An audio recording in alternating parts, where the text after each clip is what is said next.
नमस्कार। आज हमारे साथ उपस्थित हैं चौधरी चरण सिंह पब्लिक स्कूल के सबसे बड़े पिलर अश्विनी कुमार जी। ये जो स्कूल है इसके पीछे एक सपना है जिसको साकार करने में इन्होंने कोई कोर कसर नहीं रख छोड़ी है। और इस स्कूल की हालत हमारी टीम ने इससे पहले भी देखी थी और आज हमारी टीम एक बार फिर श्याम पार्क मेन में स्थित स्कूल का अवलोकन करने आई है। और हमें ताज्जुब है कि इतने अल्प समय में इतनी सारी जो तरक्कियां हैं, इतने सारे डिफरेंसेस कैसे नज़र आ रहे हैं। आइए हम बात करते हैं और इस स्कूल की पुनर्रचना के बारे में इनसे जानते हैं।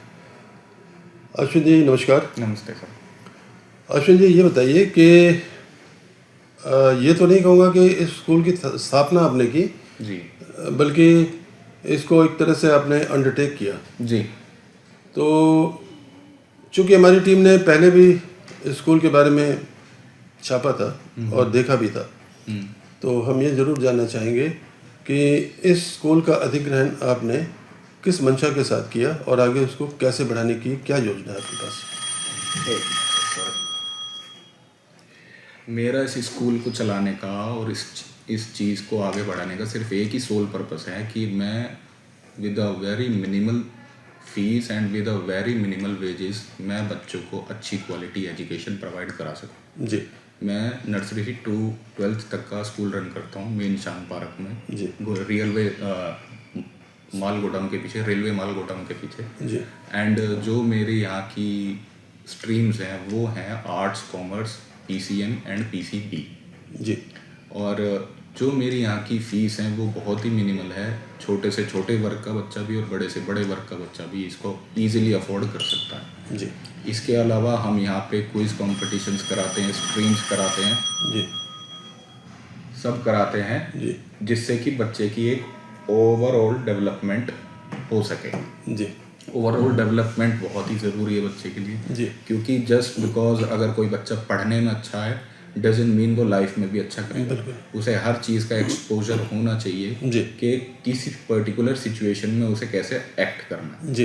तो वो उसे प्रैक्टिकली आ सकता है, वो किताबों में कभी नहीं हो सकता, ना उससे पूरा होगा क्योंकि किताबों से पढ़ के आप सिर्फ जो उसके लिखा हुआ क्वेश्चन पूछा जाएगा सिर्फ आप उसे ही बता सकते हो। जो अगर आउट ऑफ द बॉक्स अगर कभी कोई सिचुएशन आ जाती है लाइफ में तो उससे कैसे डील करना है उसके लिए प्रैक्टिकल होना बहुत ज़रूरी है। तो हम यहाँ पे क्विज कॉम्पिटिशन रखवाते हैं।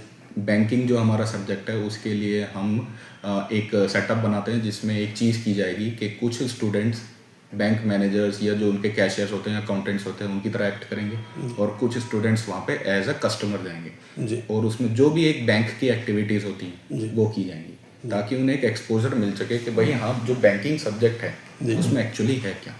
इंग्लिश हिंदी के लिए आपकी क्विज कॉम्पिटिशन्स हो जाएंगे या सेमिनार्स हो जाएंगे जिसमें एक सर्टेन टॉपिक रख दिया जाएगा, ग्रुप ए और ग्रुप बी रखा दिए जाएंगे और उनको कहा जाएगा कि आप इस टॉपिक पे डिस्कस करो। तो ये सारी चीज़ें हम यहाँ कराएंगे। अश्विन भाई एक सवाल इससे मिलता जुलता हमारा ये रहेगा आपसे कि भाई आज के युग में हमने देखा है कि there is a blend of Sanatan sanskriti and this western culture. जी। एक अद्भुत जंक्चर में हम जी रहे हैं जहाँ हर बच्चा सनातन संस्कृति के बारे में जानना चाहता है जी और परिचित होना चाहता है जी। जिस संस्कृति की ग्लोबल रिकॉग्निशन है और सबसे पुरानी संस्कृति हमारी जी और जिसको हमने या हमारे जो पूर्वज थे उन्होंने मतलब इग्नोर किया एक तरह से, उसकी उपेक्षा हुई, चाहे सरकारी कारणों से हो या किसी और कारण से हुई, पर अवहेलना हुई, घोर अवहेलना। तो आपके यहाँ के जो बच्चे हैं जी उन्हें अपने रूट से यानी सनातनी संस्कृति से जोड़ने के लिए क्या प्रयास किए जा रहे हैं? सर फर्स्ट ऑफ ऑल मैं एक चीज़ क्लैरिफाई करना चाहूँगा, जो हमारा ये सनातनी धर्म है ये सिर्फ इंडिया का नहीं पूरे वर्ल्ड का सबसे ओल्डेस्ट एक रिलीजन में बोल सकता हूँ। सेकेंडली मेरा ये मानना है कि जो भी धर्म हम फॉलो करते हैं, जो भी रिलीजन हम फॉलो करते हैं, वो अपने अंदर से ही आते हैं जी। उसे हमें कोई सिखाता नहीं, ना हमें कोई वो एक्सप्लेन करता कि आप ये चीज़ पढ़ लो तो आप ये हो जाओगे, आप ये चीज़ पढ़ लो आप ये हो जाओगे। टू बी वेरी फ्रैंक, मैं मानता हूँ humanity is the biggest religion you can ever follow. जी। तीसरी चीज़, ये चीज़ मैं ये मानना चाहता हूँ, स्कूल जो बच्चे को रखता है वो रखता है सिर्फ कुछ घंटों के लिए, जी। You can say 6 hours. Ji. But घर पे वो रहता है पूरे दिन। आफ्टर 6 आवर्स उसकी मदर होती है, उसके फादर होते हैं, उसके भाई बहन होते हैं। तो आई गेस मेरा यही कहना है कि ये चीज़ सबसे पहले घर से शुरू होनी चाहिए। बिल्कुल। पेरेंट्स को ये देखना चाहिए कि हमें अपने बच्चे के अंदर क्या डालना है। जी। अगर वो किसी के खिलाफ आप गलत चीज़ें डालोगे तो वो गलत ही सीखेगा। बिल्कुल। अगर आप अच्छी चीज़ें डालोगे तो वो अच्छी सीखेगा। जी। वहाँ से अगर वो अच्छा ही बन के आएगा तो हम उसे सिर्फ यहाँ पे और ज्ञान दे के नर्चर कर सकते हैं। बिल्कुल। अच्छा ये बताइए कि अपना जो वो है अपनी मातृभूमि से प्यार करना, जी घर में अपने माता पिता से प्यार करना, जी और स्कूल में अपने सीनियर्स और अपने टीचर से प्यार करना, जी इसके अलावा समाज से प्यार करना, जी और आगे चल कर के एक आदर्श नागरिक बनना, जी और एक अच्छा देश का सिटीजन बनना। जी बहुत कम ऐसे स्कूल हैं जो इस दिशा में काम कर रहे हैं। जी। उनका जो काम है कि भाई बच्चों को किताबी जो ज्ञान है वो दिलवाना। जी पेरेंट्स का भी ये फोकस रहता है कि भाई बच्चा उनका ज़्यादा से ज़्यादा नंबर ला पाए। जी 99%, 100% क्यों आया, इसमें इतने दशमलव कम कैसे हो गए। जी उनकी सारी वरीज, सारी टेंशन्स इस बात पे केंद्रित रहती हैं, न कि इस बात पे कि भाई बच्चा किन परिस्थितियों में कैसे इतने नंबर ले आ पाया। जी तो जो पॉजिटिविटीज़ हैं वो कहीं ना कहीं है नहीं, और जिसकी वजह से बच्चा डिप्रेशन में आ जाता है। Despite of giving his utmost efforts, वो देखता है कि साहब पेरेंट्स खुश नहीं है, हमारे जो साथ के जो क्लासमेट्स हैं वो भी इग्नोर कर रहे हैं। तो उस स्थिति में जो एवरेज बच्चा है उसको कैसे आप नर्चर करते हैं? Sir, to be very frank, जैसे कि मैंने पहले बताया कि स्कूलिंग तो घर से ही स्टार्ट हो जाती है। जी। हमारे पास तो बच्चा बहुत लेट आता है। जी। फॉर एग्जांपल स्कूलिंग बच्चे की जब से स्टार्ट हो जाती है, जब से वो चलना शुरू करता है। जी। अगर मेरा ये मानना है कि पेरेंट्स को उसी वक्त उसकी कंडीशंस देख के डिसाइड कर लेना चाहिए कि उसे किस डायरेक्शन में भेजना है। जी। अगर वो स्पोर्ट्स में अच्छा है तो उसे स्पोर्ट्स में प्रोत्साहन दो, ताकि वो देश का आगे जाके नाम कर सके कि भाई इस देश के बच्चे ने ये स्पोर्ट जीता है। बिल्कुल। अगर वो म्यूज़िक में अच्छा है तो उसे म्यूज़िक में आगे बढ़ाओ। अगर वो स्टडीज़ में अच्छा है तो उसे इतना पुशअप करो कि वो इवन IAS IPS या इन चीज़ों में जाए। अगर उसे सोशोलॉजी से ज़्यादा प्यार है तो उसे पॉलिटिक्स में भेजो। जी। इतना उसे पहले से ही ज्ञान होना चाहिए बिल्कुल कि उसे पॉलिटिक्स का, अपने कंट्री का history, geography, sociology, social studies, GK सब कुछ पता हो। जी। तभी वो जाके एक अच्छा पॉलिटिशियन बन सकता है। मेरा ये मानना है पॉलिटिक्स जो एक करियर है उसे भी एक बच्चे एज अ करियर ही लें। और जो इन्फ्लुएंस होता है एक पॉलिटिशियन का, वो एक मतलब पीपल बेस्ड ना होके उसकी नॉलेज बेस्ड हो। बिल्कुल। पीपल बेस्ड का इन्फ्लुएंस यही होगा कि कोई भी अगर छोटे वर्ग का भी आदमी होगा जिसे अपने काम की भी नॉलेज नहीं होगी, वो भी पॉलिटिशियन कहलाए। जी। बिल्कुल। बट ये मैं कतई इसको नहीं मानता। मैं ये मानता हूँ कि कोई भी पॉलिटिशियन हो वो अपने फील्ड का पूरा मास्टर होना चाहिए। जी। तभी वो पॉलिटिशियन बनने के लायक। बिल्कुल। हम टीचर को टीचर कब मानते हैं? जब उसने इतनी पढ़ाई की। जी। तो हम पॉलिटिशियन को पॉलिटिशियन जब माने जब उसने उसकी पढ़ाई की जी। या उसका ज्ञान। जी। तो ये सारी चीज़ें ना एक साथ मतलब मिंगल अप है। जी। सबसे पहले तो हमें अपनी जिस भूमि में हमने जन्म लिया है हमें उसकी बहुत इज्जत करनी चाहिए। आजकल मैं जो देखता हूँ बच्चों में क्या, बड़ों में भी सिविक सेंस नहीं है। जी। मैं कहता हूँ पढ़े लिखे गवार। जी। पढ़े लिखे गवार कैसे कि अगर कुछ आपने खाया है तो आप उसे वहीं फेंक दो। बिल्कुल। बिल्कुल। आप उसके लिए कोई डस्टबिन नहीं ढूंढो। जी। या फिर उसे आप अपनी पॉकेट में लेके नहीं चलोगे कि नहीं भाई मुझे अपना देश गंदा नहीं करना। जी। ठीक है, उन्होंने फेंक दिया। अब हर काम सरकार नहीं कर सकती। बिल्कुल। हमें भी कुछ करना पड़ेगा। बिल्कुल।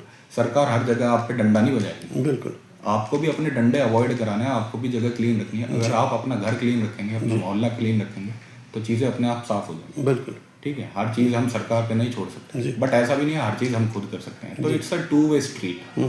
थोड़ा सपोर्ट हम करें, थोड़ा सपोर्ट वो करें। जी। अभी जैसे पैसों की बात आई कि हर चीज़ मनी मैटर्स, आपने मेरे से पूछा हो, बिल्कुल हो गया। आज पैसा पहले एक सुख होता था, जी। अब इस वक्त देश में मुझे नहीं पता कितनी क्या चीज़ें चले हैं, बिकॉज मैं उस फील्ड का नहीं हूँ। मैं अपनी ऑर्गेनाइजेशन जानता हूँ, मुझे उसके बारे में जी। पता है। तो पहले पैसा एकमात्र सुख होता, मतलब एक सुख होता था। अब उसे इतना ज़्यादा पुशअप कर दिया गया कि एकमात्र सुख बन कर रहेगा। जी। जिसकी वजह से बच्चों को हमेशा से यही बोला जाता है कि भाई पढ़ोगे लिखोगे तभी कुछ कर पाओगे। वो अपनी क्रिएटिविटी खो चुके हैं, वो अपनी एबिलिटीज़ खो चुके हैं। वो सिर्फ ये सोचते हैं कि मैं करियर ही वो चूज़ करूँ जिसमें सबसे ज़्यादा पैसे हों, क्योंकि मुझे चाहिए। पहले क्या होता था, अगर आप गांव में जाके देखोगे तो वो कम में भी सुख है। जी, बिल्कुल। अब यहाँ क्या है, एक बच्चे के पास गाड़ियाँ आने के लिए, एक बच्चे के पास साइकिल भी नहीं है। जी।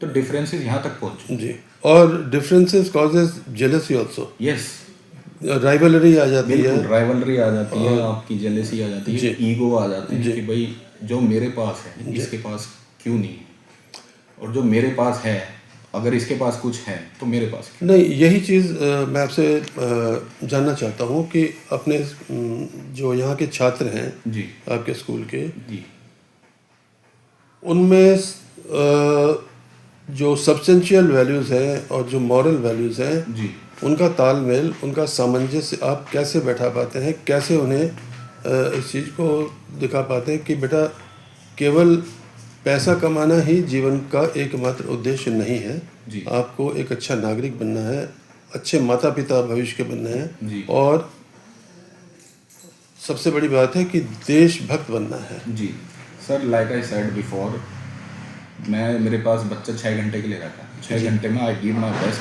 कि ना ही बच्चा रिलीजन की फाइटिंग में पढ़े, ना ही बच्चा मनी की फाइटिंग में पढ़े। वो एक क्वालिटी लाइफ जिए, क्वालिटी एजुकेशन ले, और हमेशा क्वेश्चनिंग करने की आदत डालें। करेक्ट। मैं हमेशा अपने टीचर्स को बोलता हूँ कि आप अपने बच्चों को प्रोत्साहन करो, आपको उनको मतलब फील कराना है कि that you have to ask questions. Correct. उन्हें फोर्स करो, उसमें कोई शर्मिंदगी नहीं महसूस होनी चाहिए। शर्मिंदगी नहीं होनी चाहिए उसमें, उनमें धक्का मारो कि भाई सवाल करो।